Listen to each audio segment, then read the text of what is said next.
May napili na nga akong pagbibigyan ng platuhan at ngayong araw ko na nga ipapadala sa kanya yung platuhan na yon. Pero bago ko nga asikasuhin yun mga mami, ay unahin ko nga muna yung pagkain namin ni Athena ngayong gabi. Nagpunta nga muna ako dito sa kusina para makapagsaing. Bali yung sasaingin ko nga pala ay dinamihan ko na para hanggang kinabukasan meron na kaming pang-almusal. Usually talaga ang sinasaing ko ay 2 gatang lang pang buong maghapon na namin yun ni Athena. Pero ngayon nga 2 kalahati yung sinaing ko para nga hanggang kinabukasan na namin. Nung natapos naman na ako magsaing, nilabas ko na din naman nasa rep yung natitira pa naming hindi pa naluto na ulam na kasama sa pinamalengke ko nung nakaraan. At pagkatapos una ko ang ginawa ay nagprito muna ako ng itlog. Dahil nga hindi na kami nakapag-grocery, hindi na rin kami nakapag-stock ng itlog sa bahay. Kaya pag kailangan namin ng itlog, doon na lang talaga kami bibili tapos sa tindahan lang sa labas kami bibili. Bali naluto na nga yung 3 itlog, sunod ko namang ginawa ay naggisa na ako ng bawang at sibuyas. Pinagsabay ko na kasi ganun din naman, parehas din naman silang maluluto. At pagkatapos nga sinunod ko naman na itong giniling na manok. Natira lang yan sa pinamili ko nung nakaraan din mga mami, sa tako lang din yung nagiling niya. Natong medyo naluto na nga yung manok, sinunod ko naman na yung mga carrots na hiniwa ko na maliliit. At pagkatapos ito nga't naglagay na ako ng 2 kutsara or tantiameter lang na oyster sauce. Hinalo-halo ko nga lang siya hanggang sa medyo maluto pa yung carrots pati na rin yung chicken. At pagkatapos ito nga't naglagay naman na ako ng paminta. Sunod ko naman ang inilagay is tong kanin na sinaing ko kanina. Bali, ang nilutuin ko pala dito ay chow pan, pero this time nga dahil wala naman kami ng kangkong, ang ilalagay ko ay repolyo dahil nga meron pa kaming natirang repolyo nung nakaraan na hindi ko naluto. Pagkatapos ko nga ilagay yung kanin, hinalo-halo ko lang at pagkatapos nilagay ko na rin yung niluto kong itlog kanina, pati na rin yung hiniwa-hiwa kong repolyo. First time ko nga lang ginawa to na naghalo ako ng repolyo sa chow pan. Pero may mga nakikita na talaga akong gumagawa nito, kaya naman sabi ko bakit hindi ko itry. At in fairness naman mga mamis, nung tinry ko masarap naman siya. Hinalo ko nga lang siya ng hinalo hanggang sa tuluyan pang ma-fried rice yung kanin at pagkatapos medyo lumambot naman yung repolyo. At dahil nga nasarapan kami dito, feeling ko mapapadalas yung pagluluto ko neto. Pero meron naman akong separate na video neto mga mami, upload ko na lang sa susunod na araw. Nung naluto naman na yung fried rice, sunod ko namang pinrito is itong chicken breast na natira din.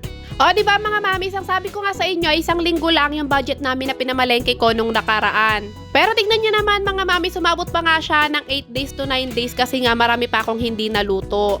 Nung natapos na nga ako magluto, nakakainin namin ni Athena, ito nga tinabi ko lang muna sa lamesa yung ulam. At sunod ko naman ng ginawa, inasikaso ko naman na tong platuhan na ipapadala ko sa napili kong follower ko. Medyo natagalan nga yung pagpapadala ko neto sa kanya, pero nag-chat naman ako sa kanya na kung pwede, baka Sunday ko na lang ipadala dahil nga meron akong pinagkakabisihan. Kung gusto niya nga malaman kung ano yung pinagkakabisihan ko, mga mami, ay tapusin nyo nga tong vlog na to para makita nyo kung ano nga ba yon. At dahil nga wala akong bubble wrap mga mami, sa tungat nilagyan ko na lang siya ng maraming packaging tape na fragile. Hindi naman mabigat to mga mami, sakto lang naman kaya nakaya ko siya. At nung natapos ko na nga siyang lagyan ng packaging tape, inilagay ko na nga lang muna sa gilid para nga mamaya pag dumating yung Lala Move, madali ko na lang siyang mailalabas. At dahil nga nasabi ko sa vlog ko na yon na walang gagastusin yung pagpapadalahan ko neto ng platuhan, ako nang bahala sa shipping petong at nagbibilang na ako ng mga barya. Si Daddy talaga ang nagbigay neto sa akin para pangbayad sa Lala Move. Pero syempre dahil nga medyo may kalakihan, nakakahiya naman sa Lala Move rider, itong at dinagdagan ko na lang. 200 lang naman yung delivery fee pero ginawa ko na nga lang siyang 270. Medyo may kalayuan din kasi yun mga mamis at nakakaawa naman sa rider kung hindi natin dadagdagan. Nakapagpabook na nga ako ng Lala Move rider at maya-maya nga ay dumating na din. Nagsuot na nga ako ng tsinelas at medyo inayos ko nga yung pagkabitbit ko dito para nga hindi malaglag. At pagkatapos ito nga dali-dali na ako bumaba para naman hindi na magantay ng matagal yung Lala Move rider.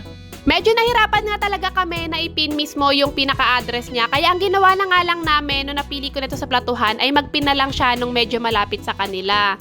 Kaya sinabihan ko na nga lang si Kuya Rider na kapag malapit na nga siya dun sa nakapin na address ay tawagan na lang niya agad yung pagpapadalahan niya neto or yung didilibiran niya neto para nga hindi na siya magantay ng matagal. Nung time nga talaga na nakapili ako kung sino yung pagbibigyan ko netong platuhan, ay hindi ko talaga siya in-announce mga mami. Sinayaan ko talaga na mapanood mismo niya doon sa vlog ko kung sino ba yung napili ko. At nung napanood nga niya mga mamis, kinabukasan na sunod na araw nga itong at nag-message na sa akin at tuwang-tuwa siya na siya nga yung napili ko. Nung nasigurado ko na nga na safe na yung platuhan doon sa rider, agad-agad naman ako umakyat dito sa taas para asikasuhin naman tong mga bagong at chili oil para lagyan ng seal. Eto nga pala yung bagong pagkakaabalahan ko, mga mamis namin ng kaibigan ko. Bale, itong chili oil nga ay sa kapatid ng kaibigan ko, pero dito na din kami gumagawa sa bahay para matulungan or mag-guide ko na din siya kung paano ba magluto or magtimpla ng chili oil. Ito namang bagoong ay para sa amin naman to ng kaibigan ko. Bale, kasama pa din to sa business namin na pulboron. Matagal ko na din talagang naging business itong paggawa ng chili oil pati ng bagoong, mga mamis. Nagsimula kami nito nung pandemic pero natigil nga lang nung time na nawalan kami ng matitirhan. At dahil hindi naman na kami ganun kabisi sa paggawa ng pulboro, na sabi ko nga ay mag-try muna kami ng bagoong at saka chili oil kahit tig isang box lang. Nakakatuwa nga, mga mamis, kasi kung nakikita nyo naman, wala pa talaga siyang nakalagay na logo sticker. Hindi pa nga kami nakapag-post, mga mamis, pero lahat yan ay meron na nagmamay-ari at sold out na lahat ng nakikita nyo sa lamesa na yan. Kaya naman next vlog ko nga, mga mamis, ay abangan nyo na nga lang kung paano namin lalagyan ng sticker at paano namin isisil yung mga bagoong na yan at kung paano namin niluluto yung bagoong na yan. Kasi after talaga niyan, mga mamis, ay meron talaga ulit pa nga nag-order pero hindi nga kami makagawa agad dahil nga gawa ng sobrang layo ng pinagbibilhan namin ng jar, pati na rin ng bagoong para nga makasigurado kami na puro at walang halo talaga yung bagoong. Pero sa ngayon nga, yun na lang muna yung ipapakita ko sa inyo dahil nag-try lang talaga muna kami ulit. Sana nga next vlog ko, mga mamis, makabili na kami ng mas maraming jar pati na rin ng bagoong para nga mapakita ko sa inyo kung paano namin niluluto yung bagoong. Eto nga, isa-isa ko nang inilalagay yung mga jar dito sa eco bag dahil nga wala yung box neto nung binili ng kaibigan ko. Lahat pala ng mga nag-order neto, mga mamis, ay taga Manila pa, kaya lahat ng to ay dadalhin pa sa Manila. At syempre bilang nanay nga, hindi pa doon natatapos ang aking mga gawain. At dahil nga linggo nung mga araw na yan at kinabukasan ay Lunes, ito nga nilaban ko naman na yung uniform ng aking anak. Uniform na nga lang inilaban ko dahil yung kanyang palda naman ay sinabay ko na nung naglaba ako ng mga short. Kaya ngayon uniform na lang naman na to at dito na nga lang ako nagkusko sa may lababo. Hindi ko na nga pinaikot sa washing kasi meron akong pinapaikot sa washing ng mga basahan. Buti na nga lang ay hindi masyadong madumi si Athena sa uniform kaya naman hindi ako nahihirapan kapag nilalaban ko to, nakamay lang ang gamit ko. Pagkatapos ko naman nalaban yung uniform niya, ito at isinampay ko na agad sa labas. Pagkatapos ko naman isampay yung uniform niya, sunod ko namang isinampay ito namang mga basahan na nilabhan ko. Alam niyo naman, mga mamis, kapag naglalaba ako ng basahan ay talagang sinaseparate ko siya ng sabon. Hindi ko talaga siya isinasabay sa mga damit. Talagang binibigyan ko din siya ng sarili niyang sabon, mga mamis, kasi gusto ko talaga yung basahan namin ay sobrang linis. Kasi syempre, mga mamis, tumatapak kami sa basahan at pagkatapos itatapak din kami sa sopa o di naman kaya sa kama ni Athena. Kaya naman gusto ko talaga yung basahan namin ay malinis na malinis din, parang mga damit namin.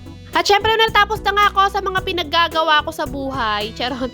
Eto nga, syempre, dahil nagutom ako, kailangan ko naman ng kumain bago ako makapagpahinga at bago ko maitaas yung mga paa ko dahil muntika na siyang mamana sa sobrang pagod.